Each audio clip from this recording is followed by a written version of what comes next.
kita ditanamkan itu sudah dipercayai. Kalau kita masih mudah ditanamkan, ada orang yang mengusik, berarti orang tidak percaya.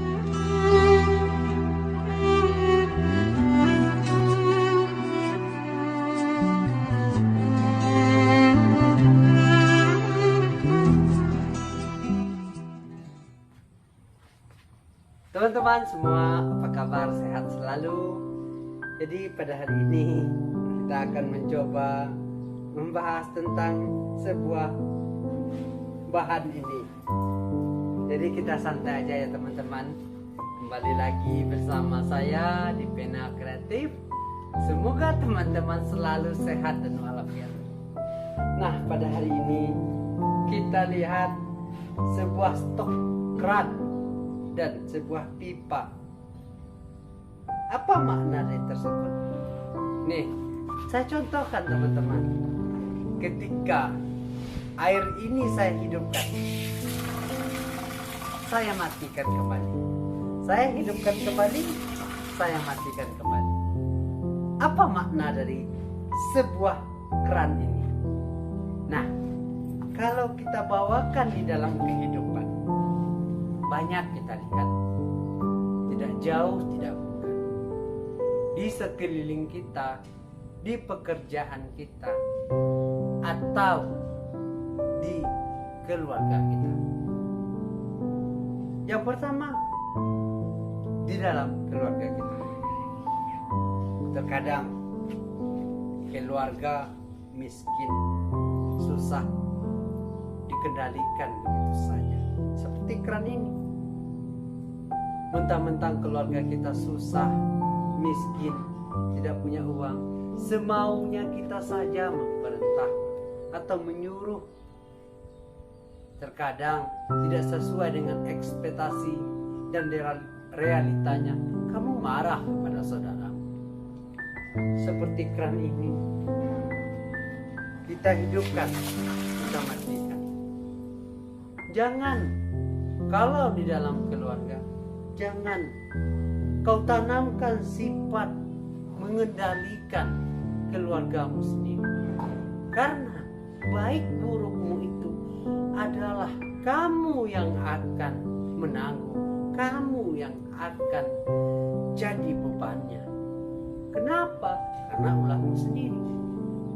Jadi teman atau saudara, jangan samakan hidup saudaramu dengan stok keran yang selalu dimainkan, ditutup.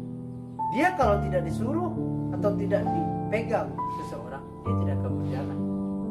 Jangan sampai seperti itu. Kalau ada keluarga kita yang bodoh atau kurang bijaksana, kamu bimbing. Jangan sampai kamu hina dan kamu di bawah.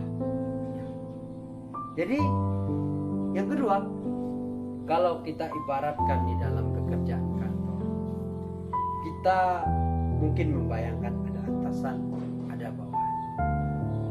Tapi haruslah kamu bersifat teguh di dalam hidup. Kenapa saya bilang seperti itu? Memang ada atasan, ada bawahan. Tapi kalau di dalam ilmu saya atau motivasi bagi saya, seorang atasan pasti akan membutuhkan bawahan. Seorang bawahan pasti membutuhkan atasan. Sama kayak bos dan seorang pekerja. Bos pasti butuh karyawan dan karyawan pasti butuh bos. Begitulah yang terjadi. Allah berikan suatu imajinasi terhadap manusia. Namun demikian, jangan, walaupun bos dengan karyawan, atasan dengan bawahan, jangan sampai hidup kita dikendalikan oleh seseorang. Kenapa? Karena kalau hidup sudah dikendalikan, kita tidak bisa apa-apa. Contohnya ini, kalau tidak kita kendalikan, siapa tahu dia yang akan bisa mengeluarkan air. Tapi kalau kita kendalikan, dia akan keluar, dia akan tertutup, dia akan keluar, dia akan tertutup. Kalaulah hidup kita dikendalikan seseorang, kita mau buat apa? Kita berkembang bagaimana? Kita mengeluarkan pendapat-pendapat kita bagaimana? Kita ketergantungan dengan orang lain. Jangan sampai dengan kemiskinan, dengan kesusahan hidup, kita terlalu merendah ke bawah. Itu tidak boleh.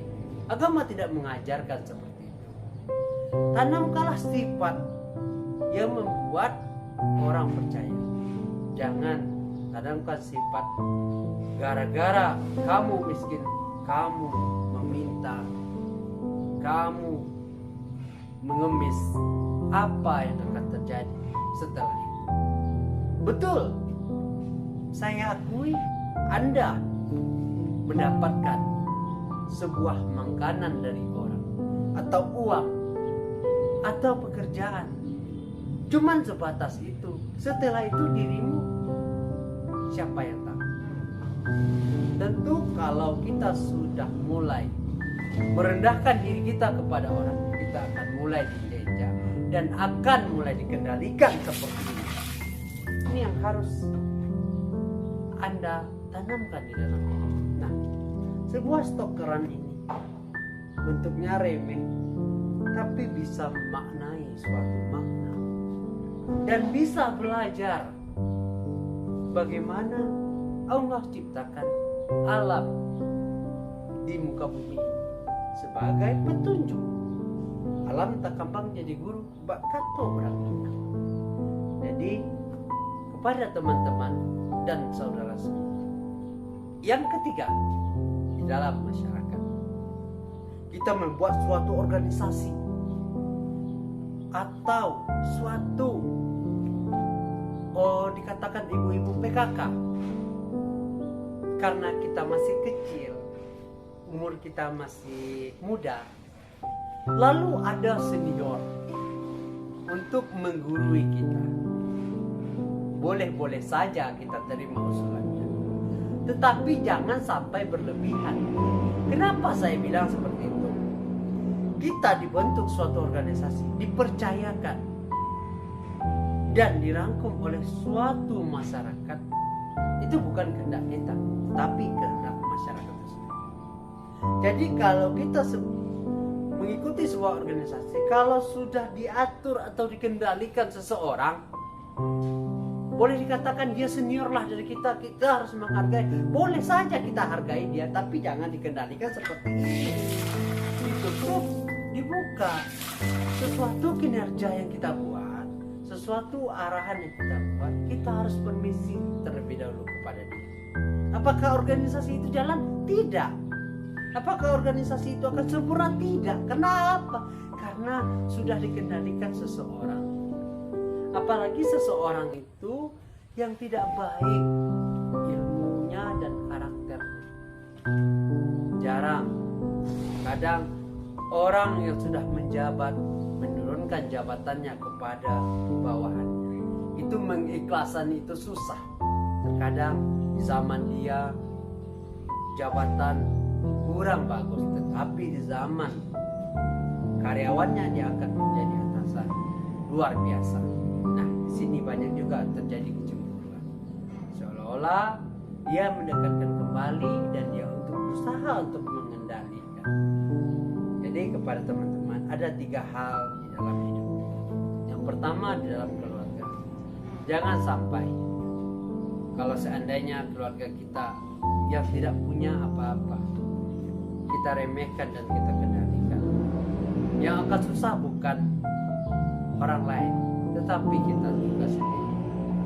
Jadi kalau untuk keluarga, benahi, berikan dia suatu ilmu, berikan pemikiran yang luas, tanamkan nasihat-nasihat yang bagus di dalam.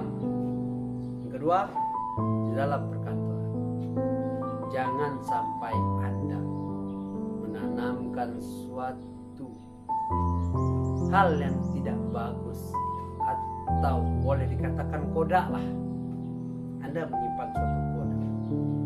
Kalau Anda sudah bermasalah di dalam instansi atau mempunyai kodak atau kada kata orang Minang, Anda akan susah lepas. Anda pasti akan seperti keran ini dikendalikan oleh orang. Kalau Anda tidak mau dikendalikan orang, maka Anda akan diancam di dalam suatu instansi. Jangan sampai Anda seperti itu. Nah, yang ketiga, dalam masyarakat. Nah, suatu tadi contoh organisasi. Organisasi itu ditanamkan oleh suatu masyarakat. Jadi, apabila ada orang yang ingin mengganggu atau menggugat atau mengendalikan, jangan mau. Kenapa saya bilang seperti itu? Karena kita ditanamkan itu sudah dipercayai. Kalau kita masih sudah ditanamkan ada orang yang mengusik, berarti orang tidak percaya dengan kita. Nah, ambillah suatu kesimpulan. Kalau memang itu kejadiannya di dalam hidup atau pribadi Anda, ambil kesimpulan yang bagus supaya Anda bisa menjadi orang yang sukses. Karena banyak hal di dalam hidup yang dikendalikan oleh orang. Contohnya saja, bisa Anda perluas, Anda kembangkan hidup seperti keran ini. Coba kita renungkan. Kalau kita buka, kita tutup kembali, apa yang terjadi? Apakah kita bisa berdikari di dalam hidup? Tentu tidak. Nah, ini yang harus kita renungkan. Jangan hidup seperti keran air yang selalu dikendalikan oleh orang. Semoga bermanfaat. Teman-teman semua, semangat. Karena perjuangan hidup adalah suatu proses yang harus kamu jalani. Terima kasih. Wassalamualaikum warahmatullahi wabarakatuh.